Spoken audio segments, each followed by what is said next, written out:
இப்பவே கண்காணிக்க தான் தொடங்கிட்டாங்க தெரியுமா உங்களுக்கு? இப்பவே நம்ம எல்லாருமே அண்டர் சர்வேலன்ஸ் தான் இருக்கிறோம். எப்படி இப்ப நீங்க யோசிச்சு பாருங்களேன். இப்ப நீங்க அப்படியே கர்நாடகாக்குள்ள போறீங்க, தமிழ்நாட்டுல இருந்து ஒரு SMS ஒன்னு வருது தெரியுமா? Welcome to Karnataka.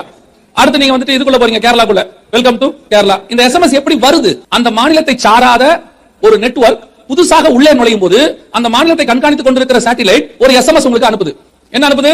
நீ எல்லைக்குள்ள வர்றது எனக்கு தெரியுது, நீ வா, நான் உன்னை பாத்துக்கிட்டே இருக்கிறேன்னு சொல்லுது. ஆனா அப்படி சொன்னா நம்ம போக மாட்டோம். அதனால தான் டீசென்ட்டா சொல்லுது, வெல்கம் டு கேரளா. எல்லா ஸ்டேட்டும் இதை செய்து, எல்லா கண்ட்ரியும் செய்து. அப்போ டோட்டல் வேர்ல்ட் மேப் எப்படி இருக்கு? Under surveillance. யுஎஸ்ல ஒரு மனுஷன் வீட்டை விட்டு வெளியே வந்துட்டானா ஏதாவது ஒரு கேமராக்குள்ள 12 செகண்ட்குள்ள இருப்பான். அப்படிதான் சிசிடிவி ஃபுல் பண்ணிட்டாங்க. அதுதான் நம்ம ரொம்ப ஸ்ட்ராங்கா நினைச்சா உலகத்திலே அதிக சிசிடிவி உள்ளதான சிட்டி எதுனா லண்டன். சரி, அதுதான் ரொம்ப ஃபேமஸ், அதுதான் ரொம்ப ஸ்ட்ரிக்ட் நினைச்சா அதிகமாக வெக வேகமாக மனுஷனை கண்டுபிடிக்கிற சிட்டி எதுன்னு கேட்டா ஷாங்காய். வித்தின் சம் மினிட்ஸ் குள்ள என்ன செஞ்சிருவாங்க? அந்த கிரிமினலை கண்டுபிடிச்சிடறாங்க வெளியே. அந்த அளவுக்கு எல்லா நாடுகளும் சர்வேலன்ஸ் உங்களை கண்டுபிடிக்கிறத வேகமா என்ன செஞ்சிட்டு இருக்குது? நம்மளை கண்காணிக்க தொடங்கிருச்சு.